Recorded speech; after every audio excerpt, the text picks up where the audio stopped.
रोचक हिंदी कहानी। एक शिक्षक अपने विद्यार्थियों को समझा रहा था कि हमें कुदरत ने जो कुछ दिया है उसे हमें सही तरह से इस्तेमाल करना चाहिए, उसकी हिफाजत करनी चाहिए और यह ध्यान रखना चाहिए कि हम किसी तरह से उन्हें नुकसान ना पहुंचाएं। नदी, पर्वत, पेड़ पौधे, जानवर, यह सभी कुदरत की देन है और हमें उन्हें सुरक्षित और संरक्षित करना चाहिए। कुछ विद्यार्थी शिक्षक की इस बात से सहमत नहीं थे। उनका कहना था कि कुदरत ने यह सब हमें इसलिए दिया है ताकि हम उसका भरपूर इस्तेमाल किया जा सके।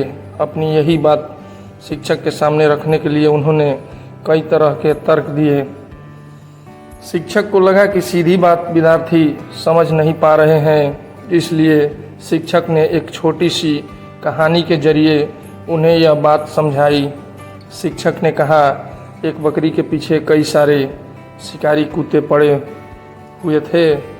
बकरी जान बचाने के लिए दौड़ रही थी।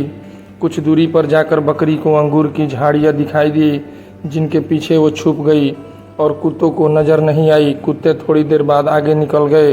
बकरी को जब महसूस हुआ कि अब उसकी जान कुत्तों से छूट गई है तो उसने राहत की सांस ली।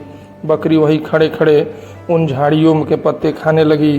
कुछ देर में बकरी ने ढेर सारे पत्ते खा लिए, इसीलिए उनके पीछे वह छुपी हुई थी। अब वह वापस उसी रास्ते से लौट रहे कुत्ते को साफ साफ दिखाई दी और कुत्ते ने उसे तुरंत पकड़कर खा लिया। दोस्तों, क्या आपको नहीं लगता कि हमारा व्यवहार भी बकरी के व्यवहार से कोई अलग नहीं है? कुदरत ने हमें बचाने के लिए जो अच्छी चीज़ें दी है, हम उन्हीं का दुरुपयोग कर रहे हैं और उन्हीं को प्रदूषित कर रहे हैं और उसका परिणाम हमें अलग अलग आपदाओं के रूप में भुगतना भी पड़ रहा है। शिक्षक की यह छोटी सी कहानी अपने विद्यार्थियों को इस गहरी बात को समझाने में कामयाब रही। पर क्या आप भी इस कहानी का सार समझ पाए? अगर समझ पाए हैं तो हम इस कहानी को इतना फैलाएंगे कि बाकी लोग इसे समझ जाएं। तो नमस्कार दोस्तों, मिलते हैं अगले वीडियो में। जय हिंद, जय भारत।